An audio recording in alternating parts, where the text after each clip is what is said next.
Hi, ಎಲ್ಲರೂ ಹೇಗಿದ್ದೀರಾ? ಎಲ್ಲರೂ ಓದ್ತಾ ಇದ್ದೀರಾ ಅನ್ಕೋತಾ ಈ ಒಂದು ಹೊಸ ವಿಡಿಯೋನ ಸ್ಟಾರ್ಟ್ ಮಾಡ್ತೀನಿ.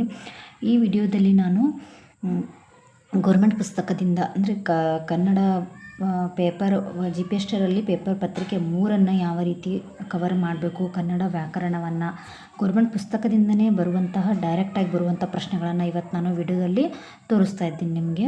2022 GPSTರಲ್ಲಿ ನಡೆದಂತಹ ಒಂದು ದೇಶ ಮತ್ತು ಅನ್ಯ ದೇಶೀಯ ಪದಗಳು ಗೌರ್ಮೆಂಟ್ ಪುಸ್ತಕದಲ್ಲಿರುವಂಥ ಉದಾಹರಣೆಗಳು ಡೈರೆಕ್ಟಾಗಿ ಎಕ್ಸಾಮ್ದಲ್ಲಿ ಬಂದಂಥ ಉದಾಹರಣೆಯನ್ನು ಕೂಡ ನಾನು ನಿಮಗೆ ಇವತ್ತು ತೋರಿಸ್ತಾ ಇದ್ದೀನಿ.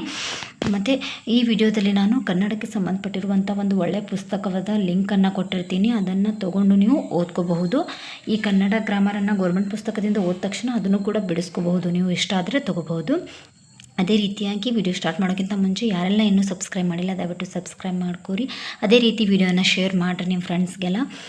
ನೋಡಿರಿ, ನಾನು ಗೌರ್ಮೆಂಟ್ ಪುಸ್ತಕ ಯಾಕೆ ಓದಂತ ಹೇಳ್ತೀನಿ ಅಂದ್ರೆ, ಗೌರ್ಮೆಂಟ್ ಪುಸ್ತಕದಲ್ಲಿರುವಂತಹ ಉದಾಹರಣೆಗಳು ಡೈರೆಕ್ಟಾಗಿ ಎಕ್ಸಾಮಲ್ಲಿ ಬಂದಂಥ ಉದಾಹರಣೆಗಳು ಬಹಳಷ್ಟು ಅದಾವು. ಅದರ ಸಲುವಾಗಿ ನಾನು ನಿಮಗೆ ಇವತ್ತು ಈ ದೇಶ ಮತ್ತು ಅನ್ಯ ದೇಶ ಪದಗಳ ಬಗ್ಗೆ ವಿವರಣೆಯನ್ನು ನೀಡ್ಕೋತಾ ಅದೇ ರೀತಿಯಾಗಿ ಎಕ್ಸಾಮಲ್ಲಿ ಬಂದಂಥ ಉದಾಹರಣೆಗಳನ್ನು ಕೂಡ ಈ ವಿಡಿಯೋದಲ್ಲಿ ನಾನು ನಿಮಗೆ ತೋರಿಸ್ತೀನಿ. ಗೌರ್ಮೆಂಟ್ ಪುಸ್ತಕಗಳು ಎಷ್ಟು ಇಂಪಾರ್ಟೆಂಟ್ ಅಂತ ಹೇಳಿ ನಿಮ್ಗೆ ಈ ವಿಡಿಯೋದಲ್ಲಿ ತಿಳಿತದೆ. ಬರ್ರಿ ಸ್ಟಾರ್ಟ್ ಮಾಡೋಣ. ನಾನು ಕೊನೆಯಲ್ಲಿ ನಿಮಗೆ 2022ರಲ್ಲಿ ಕೇಳಿದಂತಹ ಪ್ರಶ್ನೆಯನ್ನು ತೋರಿಸ್ತೀನಿ. ಫಸ್ಟ್ ನಾವೇನು ಮಾಡೋಣ, 6ನೇ ತರಗತಿಯಲ್ಲಿರುವಂತಹ ಕನ್ನಡ ಪುಸ್ತಕದಲ್ಲಿಯೇ ದೇಶ ಮತ್ತು ಅನ್ಯ ದೇಶೀಯ ಪದಗಳು ಎಂದರೇನು, ಯಾವ ರೀತಿ ಬರ್ತವೆ ಪ್ರಶ್ನೆ ಅಂತ ಹೇಳಿ ನೋಡೋಣ. ನೋಡಿರಿ, ದೇಶ ಮತ್ತು ಅನ್ಯ ದೇಶೀಯ ಪದಗಳು ಕೆಳಗೆ ನೋಡ್ರಿ ಒಂದು ಸ್ವಲ್ಪ ಪದಗಳನ್ನು ಕೊಟ್ಟಾರ. ಕದ, ಅಂಗಳ, ಚೆನ್ನಾಗಿ, ಮೂಡಣ, ಮರ, ಈ ಎಲ್ಲ ಪದಗಳು ಏನಪ್ಪ ಅಂದರೆ ನಾವು ದೇಶೀಯ ಪದಗಳಂತ ಹೇಳಿ ಕರಿತೀವಿ.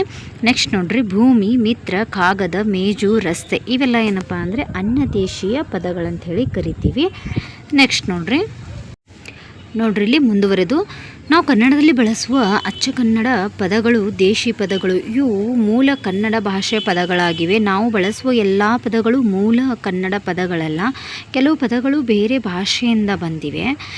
ಇವು ಕನ್ನಡಕ್ಕೆ ಬಂದು ಕನ್ನಡ ಪ್ರತ್ಯಯಗಳನ್ನು ಹೊಂದಿ ಕನ್ನಡ ಶಬ್ದಗಳೇ ಆಗಿವೆ. ಇವುಗಳೆಲ್ಲ ಅನ್ಯ ದೇಶೀಯ ಪದಗಳು ಅಂತ ಹೇಳಿ ಕರಿತೀವಿ. ನಾವು ಕನ್ನಡಕ್ಕೆ Sanskrit, Arabic, Persian, Portuguese, English ಮೊದಲಾದ ಭಾಷೆಗಳಿಂದ ಸಾವಿರಾರು ಪದಗಳು ಬಂದಿವೆ. ಇದರಿಂದ ಕನ್ನಡ ಭಾಷೆಯ ಪದ ಸಂಪತ್ತು ಹೆಚ್ಚಿದೆ. ನೋಡ್ರಿ, ಇಲ್ಲಿ ನಾವು ಕನ್ನಡ ಪದಗಳಲ್ಲಿ ನಾವು ಹಲವಾರು ಭಾಷೆಯ ಪದಗಳನ್ನು ಕಾಣ್ತೀವಿ. ಅದರಲ್ಲಿ ನಾವು ಕನ್ನಡ ಪದಗಳಾಗಿದ್ದರೆ ಅದು ದೇಶೀಯ ಪದಗಳು, ಮತ್ತು ಆ ಕನ್ನಡ ಭಾಷೆಯಲ್ಲಿ ಪದಗಳು ಬೇರೆ ಭಾಷೆಯಿಂದ ಬಂದಿದ್ರೆ ಅದು ಅನ್ಯ ದೇಶ ಪದಗಳಂತ ಹೇಳಿ ಕರಿತೀವಿ. ಇಲ್ಲೂ ಸ್ವಲ್ಪ ಉದಾಹರಣೆಗಳದವು ನೋಡ್ರಿ.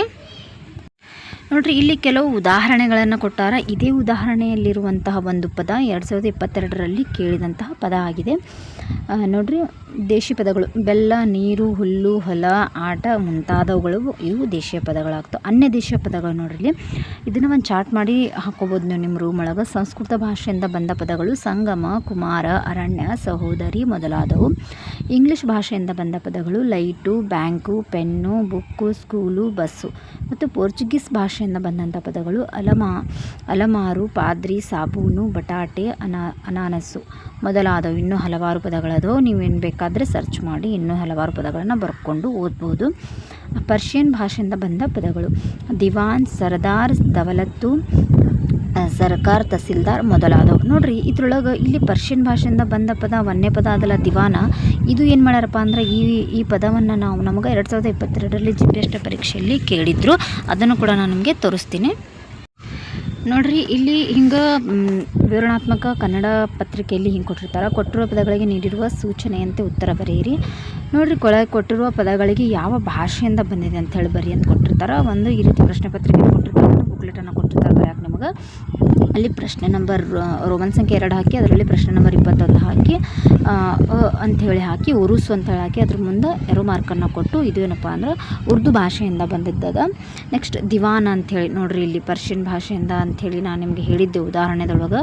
ನೋಡ್ರಿ, ಇಲ್ಲಿ ಡೈರೆಕ್ಟಾಗಿ ಗೌರ್ಮೆಂಟ್ ಪುಸ್ತಕದಿಂದ ಈ ರೀತಿ ಉದಾಹರಣೆಗಳು ಬರ್ತವೆ. ಸಂಧಿಗೆ ಸಂಬಂಧಪಟ್ಟಂಥ ಆಗಿರಲಿ, ಸಮಾಸ, ಅಲಂಕಾರ, ಇವೆಲ್ಲ ಏನಪ್ಪ ಅಂದ್ರೆ ನೀವು ಉದಾಹರಣೆಗಳನ್ನು ಕರೆಕ್ಟಾಗಿ ಒಂದು ಬುಕ್ ಒಳಗೆ ಚೆಂದಾಗಿ ಬರ್ಕೊಂಡಿಟ್ರಪ್ಪ ಅಂದ್ರೆ ನಿಮಗೆ ಡೈರೆಕ್ಟ್ ಎಕ್ಸಾಮಲ್ಲಿ ಬರುವಂಥ ಸಾಧ್ಯತೆಗಳು ಬಹಳ ಇರ್ತವೆ. ಇಲ್ಲಿ ಉದಾಹರಣೆ ಕೂಡ ನಾನು ನಿಮಗೊಂದು ತೋರಿಸೀನಿ. ಈ ವಿಡಿಯೋ ಇಷ್ಟ ಆದರೆ ಲೈಕ್ ಮಾಡಿರಿ, ಶೇರ್ ಮಾಡಿರಿ, ಕಮೆಂಟ್ ಮಾಡೋದನ್ನು ಕೂಡ ಮರಿಬೇಡ್ರಿ, ಸಬ್ಸ್ಕ್ರೈಬ್ ಮಾಡಿರಿ. ಎಲ್ಲರಿಗೂ ಒಳ್ಳೆಯದಾಗಲಿ. ಎಲ್ಲರಿಗೂ ಆಲ್ ದ ಬೆಸ್ಟ್.